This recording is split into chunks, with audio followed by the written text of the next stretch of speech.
લક્ષ્ય ન્યૂઝ, એક નજર, એક લક્ષ્ય.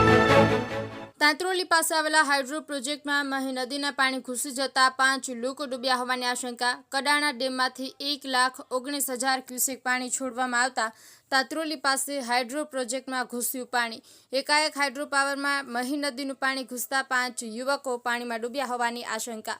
સ્થાનિકો, હાઇડ્રો પાવરના કર્મચારીઓ તેમજ 108 દ્વારા બચાવ કામગીરી હાથ ધરવામાં આવી. અનિકેત જોશી, મહીસાગર.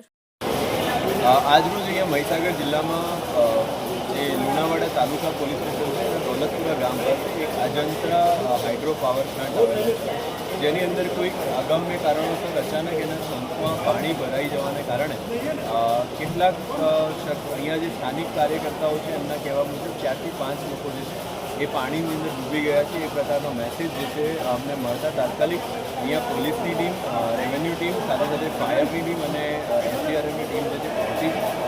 હકીકતમાં કેટલા લોકો આની અંદર ભોગ બન્યા છે, સાથે સાથે કે શું કારણથી આ કેઝ્યુઅલિટી થઈ છે એ તમામ અંગે અત્યારે કામગીરી ચાલુ છે. ફાયરની ટીમ અને એસડીઆરએફની ટીમ દ્વારા જે લાપતા લોકો છે એમની બોડી સર્ચ કરવાનું કામ ચાલી રહ્યું છે.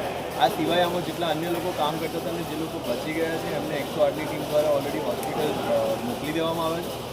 ઘટના શું છે અને કયા કારણથી બની છે, કયા લેપ્સિસ રહી ગયા છે અને કેટલા લોકો આની અંદર ખરેખર ભોગ બન્યા છે એ અંગે અત્યારે તપાસ ચાલુ છે. જેવું કંઈક અધિકૃત રીતે જાણવા મળશે એ પ્રમાણે. સર, લગભગ 2 વાગ્યાની ઘટના છે. તંત્રને કેમ લેટ જાણ થઈ? તંત્રને જે છે એ ટોટલ અરાઉન્ડ 4 વાગ્યા આસપાસ જાણ થઈ છે. ઇવન 108ને પણ 4 વાગે જાણ થઈ છે. જે લોકોને જ્યારે ખબર પડી છે એ પ્રમાણે એમને જાણ કરીને તાત્કાલિક પછી જે છે તંત્રની તમામ ટીમો અહીંયા પહોંચી. એટલે જેવું અમને જાણ થઈ જેવું તાત્કાલિક તંત્રએ રિસ્પોન્ડ કર્યું છે અને અત્યારે આપ જોઈ શકો છો એમ રાહત બચાવની કામગીરી પણ જે છે એ ફૂલ ડેડિકેશન સાથે ચાલુ છે. Okay sir, done.